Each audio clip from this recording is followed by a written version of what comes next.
ఇక్కడ అయింది, అక్కడ నిజామాబాద్ లో కూడా అలొకేషన్ అయింది. అది పోయి కాంగ్రెస్ సీఎం తోటి బీజేపీ ఎంపీ పోయి మాట్లాడుకున్నాడు. అట్లా రేవంత్ దగ్గర వేరే పని కోసం ఎమ్మెల్యే కూడా వచ్చిండు. కానీ ఇలా మర్మం ఏందో గాని కొరుట్ల నవోదయకి నిజామాబాద్ నవోదయకి ల్యాండ్ అలొకేషన్ అయిపోయింది, కేంద్రీయ విద్యాలయం జగిత్యాలకు అయితలేదు. ఇదేదో మర్మం. మేము స్ట్రేట్ ఫార్వర్డ్ పాలిటిక్స్ చేసేవాళ్ళము, మాకు తిరకాసు రాజకీయాలు తెలియవు.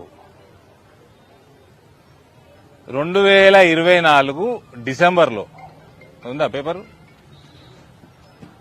మళ్ళా ఈ ఎమ్మెల్యే తిరకాసు రాజకీయాలు ఎట్లుంటాయో కూడా చెప్తా మీకు.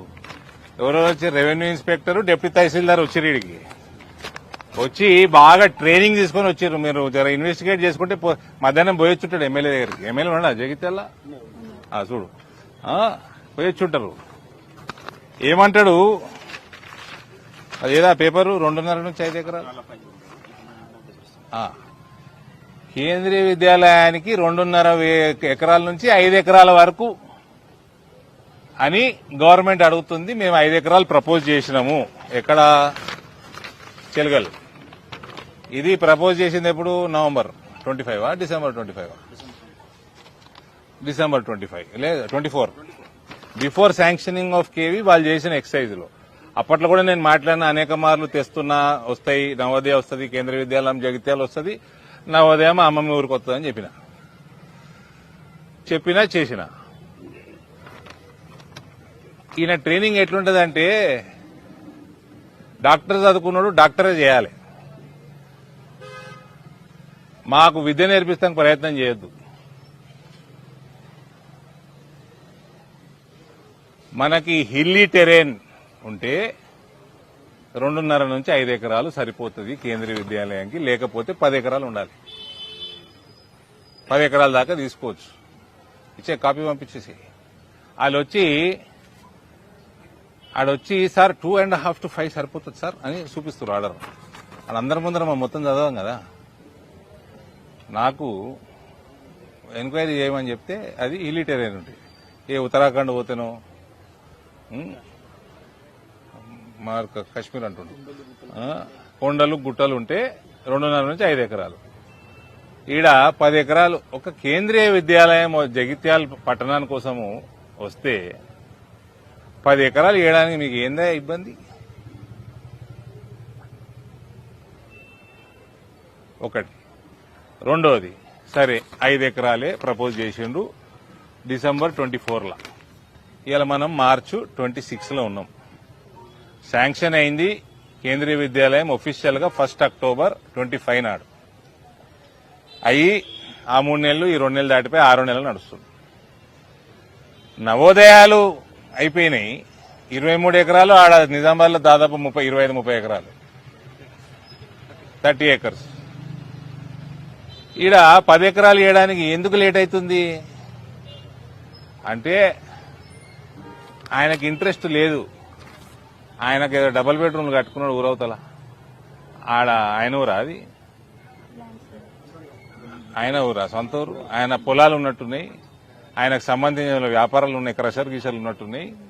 అక్కడ పెట్టాలని ఆయనకు ఆశ. అది నేను ఒప్పుకుంటానా అండి? అది ఒప్పుకుంటానా? ఈయన టీఆర్ఎస్ ఈయన ముఖ్యమంత్రియే నన్ను మేనేజ్ చేయలేకపోయింది. అప్పటి ముఖ్యమంత్రి నన్ను మేనేజ్ చేయలే, నా చెప్పులను కూడా మేనేజ్ చేయలే. రోడ్డు ప్రజా శ్రేయస్సుకు వ్యతిరేకంగా, నా పార్టీ శ్రేయస్సుకు వ్యతిరేకంగా నా చెప్పులను కూడా మేనేజ్ చేయలేడు ఓడు. నన్ను చేస్తారా? నీకు జగిత్యాల పట్టణం జనాభా ఎంతరండి? వీళ్ళందరికీ స్కూల్, డే స్కాలర్ స్కూల్ పక్కకు ఉండాలనా, ఊర్లో ఉండాలనా, లేదా ఊరవతలు ఉండాలనా? అది మీ ఎమ్మెల్యేకి మీ మీద ఉన్న చిత్తశుద్ధి. అయితే ఈయన ఏం చెప్తాడు నాకంటే, ఉత్తమ్ కుమార్ రెడ్డి ఒప్పుకుంటలేడంటాడు. మరి ఉత్తమ్ కుమార్ రెడ్డి ఒప్పుకుంటున్నా లేదా అన్నది ఉత్తమ్ కుమార్ రెడ్డి జవాబు ఇవ్వాలి. ఇలా నమ్ముకొని నేను ఉత్తమ్ కుమార్ రెడ్డిని తిట్టలేను కదా. నువ్వు టీఆర్ఎస్ లా గెలిచినావు, కాంగ్రెస్ కండవ కప్పుకున్నావు, నువ్వు పోయి ఉత్తమ్ కుమార్ రెడ్డిని పోయి ఒప్పించుకొని తెచ్చుకో. ఈయన ఇంట్రెస్ట్ వల్ల ఆయన ఊర్లో ఆయన పొలాల పక్కకి స్కూల్ వస్తే అంటే వీళ్ళకి రాజకీయం వ్యాపారం అయిపోయింది. గది ఫరకు అరవింద్ ధర్మపురికి వేరేళ్ళకి. జగిత్యాల ప్రజలు చాలా వినాలి జాగ్రత్తగా. మేమేమో కింద మీద పడి ఇంత పెద్ద పెద్ద స్కూల్ ఈ జిల్లాకు తీసుకొస్తే ఈ చిల్లర కథలు చేసుడు. ఇవాళ ఇష్యూ చేస్తా అని చెప్పి ఓ బ్యాచ్ను పంపిండు. ఆ బ్యాచ్ నా డ్రైవర్ కూడా భయపడాడు. నాకు ఇటువంటి నాయకురాలు లేక స్లోగా ఉంటా. నేను దొరికినాక స్లో ఉంటానా అండి? నాకంటే ఎక్కువ ధైర్యం ఉంది ఈమెకి, ఈ మేడంకి. అవునా ఎమ్మెల్యే, నీకెవరన్నా బ్యాచ్ మా దాంట్లో నీకెవరన్నా పిల్లగాడు నచ్చితే, పిల్లగాడు నచ్చితే నువ్వు నీ పార్టీలో జాయిన్ చేసుకో. అక్కడ ఉండి ఈడ ఫండింగ్ చేయకు. అది నడవదు, నా కింద నడవది. కోవట్ రాజకీయాలు నా దగ్గర నడయి. నిజామాబాద్ జిల్లాలో ఎన్నడో బందేని. ఇక్కడ ఇట్లాంటి నాయకులు దొరికినాక నేను ఆగుతానా? ఎక్కడక్కడ కోసేస్తా. ఇటువంటి వాళ్ళు చేయబట్టి తెలంగాణలో ప్రభుత్వం వస్తలేదు, ఇటువంటి కోవట్లు చేయబట్టి. నిజామాబాద్ పార్లమెంట్లో ఏ ఎలక్షన్లు అయినా బీజేపీకి మంచి రిజల్ట్ ఎందుకు వస్తుందంటే వీళ్ళందరినీ కత్తెర పెడితే ఎక్కడదక్కడ. నీకు టీఆర్ఎస్కి వెళ్ళి గెలిచి ఏదో ఎమ్మెల్యేది, నేను ఎంపీని, మీతోటి ఏంది పంచాయతీ, నీ అసలు ఏడుగురున్నారు నా కింద, ఎందుకు పంచాయతీ? నలుగురికి మంచి జరిగే 4 పనులు చేసుకుందామని మంచిగా చూస్తే అంటే మీ రెవెన్యూ ఇన్స్పెక్టర్, డిప్యూటీ తహసీల్దార్ అయితే మేము చదువుకోలేదా? మీ ముఖ్యమంత్రి అనుకున్నావా నన్ను?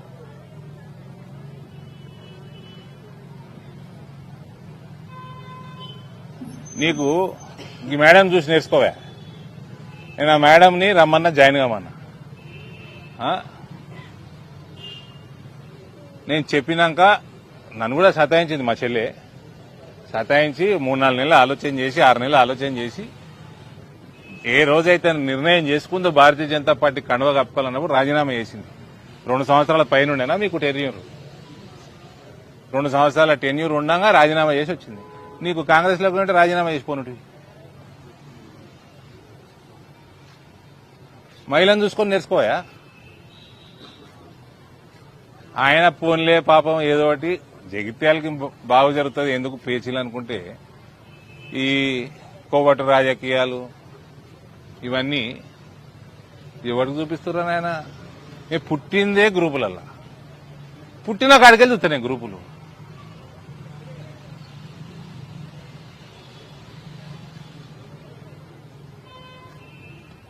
ఏమంటే నేను వచ్చినాక అటాక్ చేసేది ఉండే, ఎందుకు? ఈయన కాల్చి పడేస్తాడు. అవన్నీ ఇజ్రాయెల్ బందూకులు, అవి వాడక చాలా రోజులైంది. అది కూడా ఉత్సాహంగా ఉంటాయి పేల్తామని.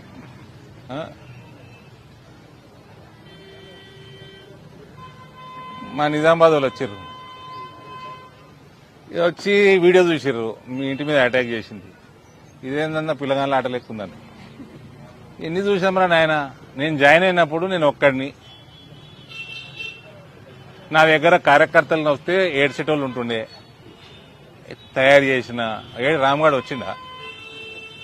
ఇక ఫస్ట్ జాయినింగ్ ఈయన చేసిన. రామ్గఢ్ ఏడి ఉండే కదా ఇవాళ? ఏడి వీడు చాయ్ తాగుతాం పేడ. అప్పట్లో యువజన కాంగ్రెస్ ఎలక్టెడ్ పార్లమెంటు లీడర్ వాడు.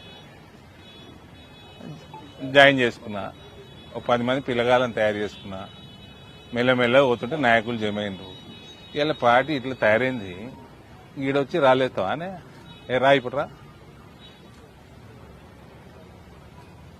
మీరు అడిగే ప్రశ్నకు కూడా చెప్పేస్తా ఆన్సర్.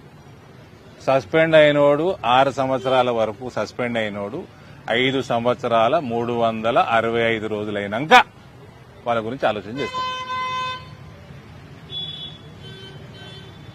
కొంచెం సింపతి చూపిస్తాం. 6 సంవత్సరాలు ఆగము, 5 సంవత్సరాల 365 రోజులు ఆగినాక చూపిస్తాం.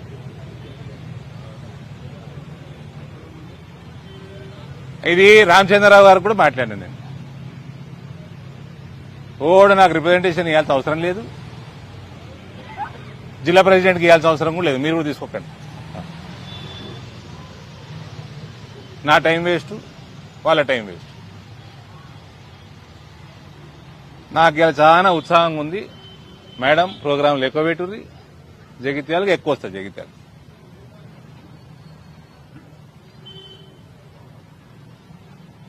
ఫస్ట్ ఎమ్మెల్యే కేంద్రీయ విద్యాలయం వచ్చి మీ రెవెన్యూ డిపార్ట్మెంట్లు ప్రపోజ్ చేసిన ల్యాండ్ 5 ఎకరాలు కాదు, దీన్ని పెంచండి, చెలగల్లా పెంచి కనీసం 8 ఎకరాలు, 10 కాకపోతే 8 ఎకరాలన్నా కేంద్రీయ విద్యాలయంకి అలకేట్ చేయండి. మీ కేబినెట్ల ఉత్తమ్ కుమార్ ఒప్పుకుంటలేడు, ఇంకే ఉత్తర కుమారుడు ఒప్పుకుంటలేడు, మాకు సంబంధం ఉండదండి. ఇచ్చేయండి. నీ ల్యాండ్లు పెంచుకోనీకే, నీ క్రషర్ల దగ్గర ల్యాండ్ రేట్లు పెంచుకోనీకే కాదు కేంద్రీయ విద్యాలయం తెచ్చింది. జగిత్యాల ప్రజలు వినండి, తక్షణమే వారం రోజులలో శాంక్షన్ చేయండి చెలగలది. ఇక్కడ బ్యూటిఫుల్ గా హైవేగా ఆనుకొని, ఊరికి ఆనుకొని ఆ ల్యాండ్ చూసి వస్తే చక్కదనం ఉంది. పక్కకి మ్యాంగో మార్కెట్ ఉంది. మ్యాంగో పసుపు ఎంత ప్రెస్టీజియస్, దాని తర్వాత మ్యాంగో కూడా ప్రెస్టీజియస్. దానికి ఇంత ఇన్ఫ్రాస్ట్రక్చర్ పెంచండి.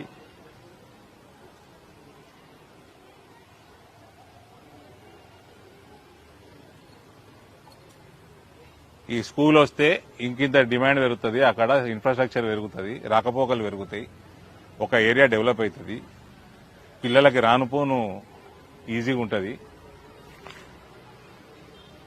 క్రషర్ల పక్కకు స్కూల్ పెడతారా అండి? ఊరవతల పెడతారా?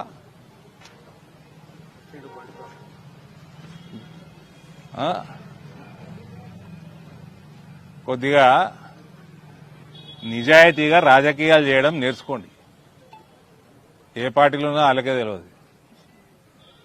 మళ్ళీ ఫ్యూచర్లో బీజేపీ జాయిన్ అయ్యే ప్లాన్ కూడా ఉంది ఆయనకి. నేను చెప్తున్నది ఓపెన్ గా, నా సొంత కవిత్వం కాదు ఇది, మీ జగిత్యాల కవిత్వమే ఇది. జాయిన్ అయ్యేది ఉంటే నోరు మూసుకొని వచ్చి జాయిన్ గా కండువ కప్తాం, లేకపోతే జాయిన్ అయితే సంతోషం, జాయిన్ కాకుంటే ఇంకా సంతోషం.